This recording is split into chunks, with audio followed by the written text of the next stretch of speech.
Oi, eu sou o Bruno e vou falar sobre o livro Angústia. Angústia foi publicado em 1936, momento histórico de Getúlio Vargas. Faz parte do segundo tempo modernista, que durou de 1930 a 1945.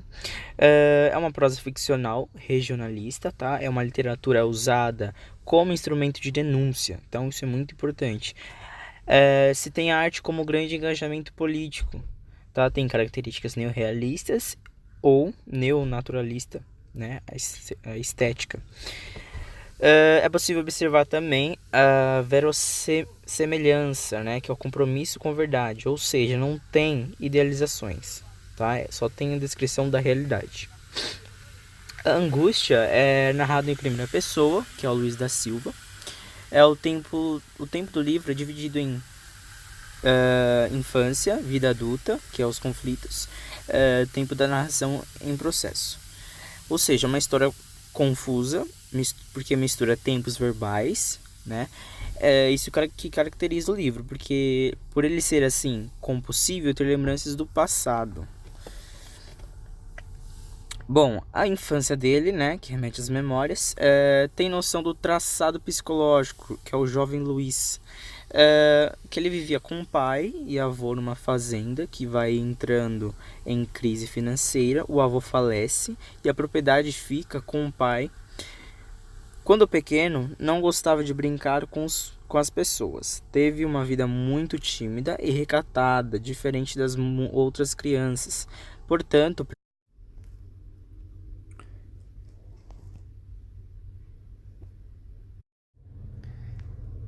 preferiu o isolamento. Quando tinha 14 anos, voltando da escola, percebeu um tumulto em frente à casa e sabia que era coisa ruim. Havia então um corpo no chão, coberto com um lençol que não tinha cobrido a perna, e ele viu que era o seu pai. Ele não se desesperou, ele só pensou que seria dali para frente. Uma semana depois, cobradores roubaram a casa, né? Porque eles foram cobrar dívidas do seu pai.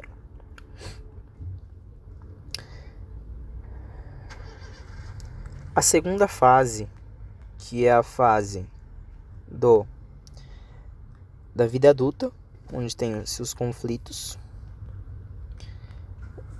é quando ele tinha 35 anos, trabalhando como jornalista, e a voz do autor e do personagem se misturam, porque ele sabia muito bem o seu papel na sociedade, que era falar a verdade dos fatos e ajudar a sociedade, mas ele não faz isso, já que o patrão, Dr. Gouveia, dono do jornal, obrigava a escrever histórias não verdadeiras e idealizando um partido político. O jornal era comprado, não era imparcial aos fatos, crítica a partir da experiência do autor. Ou seja, Luiz criticava essa imparcialidade do jornal.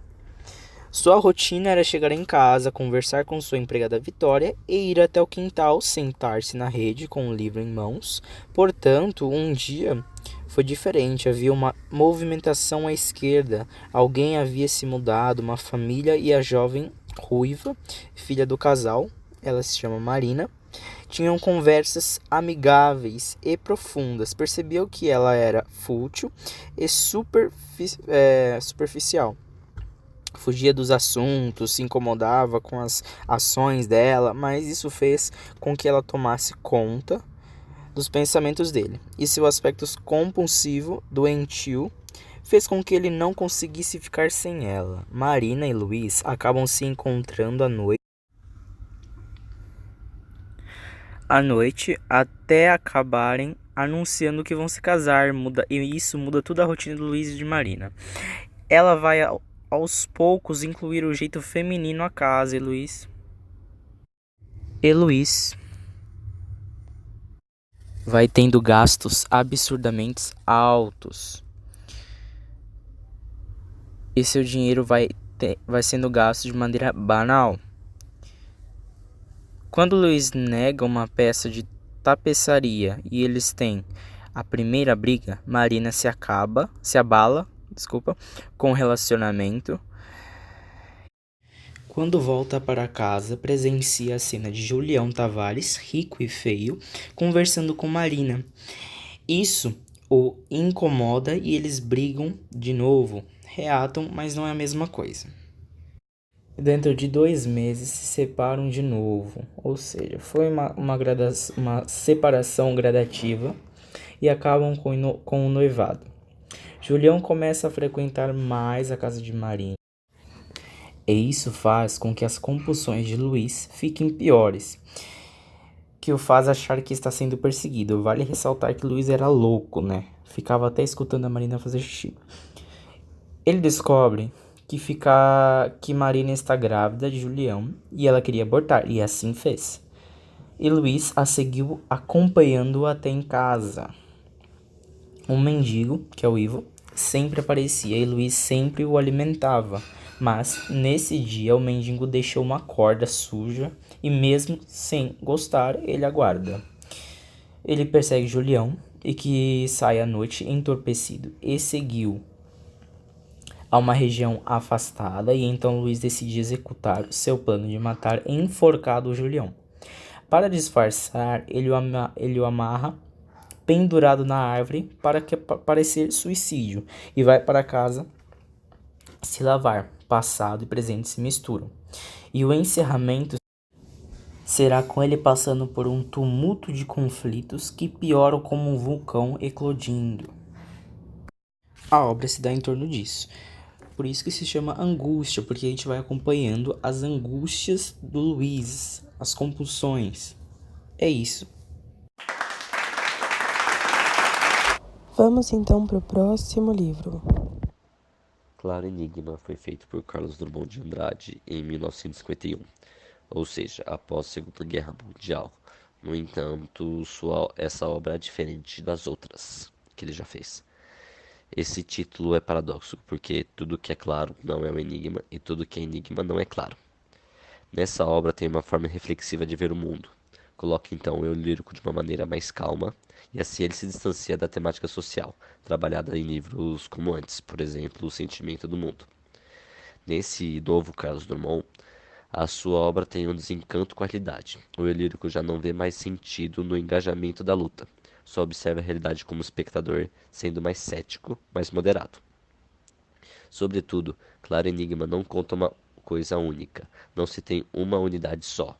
Tem 6 partes, que são Entre o Lobo e o Cão, Notícias Amorosas, O Menino e os Homens, Selo de Minas, Os Lábios Cerrados e A Máquina do Mundo. Entre o Lobo e o Cão, nessa parte constam 18 poemas.